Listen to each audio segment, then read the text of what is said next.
పిఠాపురం శ్రీ మహాలక్ష్మి ఆలయంలో పంచమ వార్షిక మహోత్సవాలు రెండవ రోజు ఘనంగా జరుగుతున్నాయి. శృంగేరి శంకర మఠానికి చెందిన పిఠాపురం పట్టణంలోని శ్రీ మహాలక్ష్మి అమ్మవారాలయంలో ఆలయ ఉత్తరాధికారి వాగ్దేవి చారిటబుల్ ట్రస్ట్ అధ్యక్షులు ఇంద్రకంటి గోపాలకృష్ణ శర్మ ఆధ్వర్యంలో జరుగుతున్న పంచమ వార్షిక ఉత్సవాల్లో భాగంగా రెండవ రోజున అమ్మవారికి నిత్య కైంకర్యాలు నిర్వహించారు. ప్రత్యేకంగా వివాహం కాని వారి కోసం, అలాగే మంచి దాంపత్యం కోసం కళత్ర శాంతి తదితర హోమాలు, అమ్మవారి స్తోత్ర పారాయణలు ఘనంగా జరిపారు.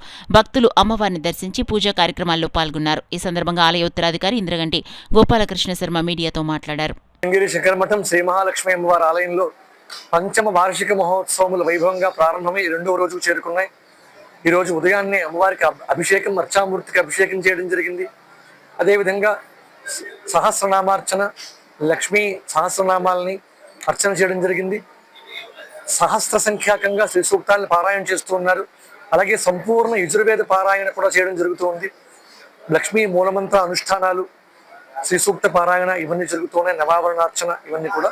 అలాగే ఈవేళ ప్రత్యేకంగా వివాహం కాని వారు ఎంతోమంది లోకంలో ఉండడం వలన నూతన వధూవరులు ఎవరైతే ఉంటారో వారందరికీ ఇక్కడ కూర్చోబెట్టి కలత్ర శాంతి, త్వరగా వివాహం కావాలని, ఆడవాళ్ళకి మంచి వరుడు దొరకాలని, అదేవిధంగా పురుషునికి మంచి భార్య లభించాలని కలత్ర శాంతి, కన్యాపాశుపత, వరపాశుపత మంత్రాలని సంపుటితం చేసి ఇక్కడ యజ్ఞాన్ని, హోమాన్ని చేయడం జరిగింది.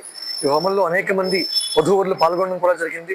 వారందరి చేత కాత్యాయని వ్రతం పూజ చేయించి, అలాగే కృష్ణానుగ్రహం కోసం పూజ చేయించడం జరిగింది.